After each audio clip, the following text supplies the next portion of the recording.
অলিম্পিকের প্রথম ম্যাচে রেফারির নজিরবিহীন সিদ্ধান্তে হারের পর এবার আরও একটা ধাক্কা খেল আর্জেন্টিনা দল। মরক্কোর মুখোমুখি হওয়ার আগে চুরির শিকার হয়েছে হাভিয়ের মাস্টেরানোর দল। এতে খোয়া গেছে খেলোয়াড়দের মূল্যবান জিনিসপত্রের পাশাপাশি নগদ টাকাও।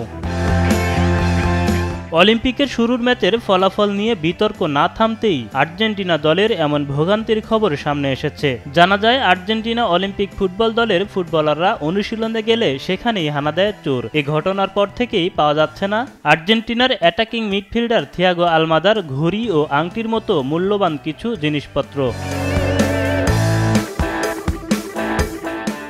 এ নিয়ে লিও পুলিশের কাছে অভিযোগও করেছে আর্জেন্টিনা দল। আর্জেন্টিনা দলের প্রায় 50,000 ইউরো চুরি গেছে বলে জানায় স্থানীয় গণমাধ্যম। এদিকে এমন ঘটনা মেনে নেওয়া যায় না বলে মন্তব্য করেছেন কোচ হাভিয়ের মাস্টেরানো।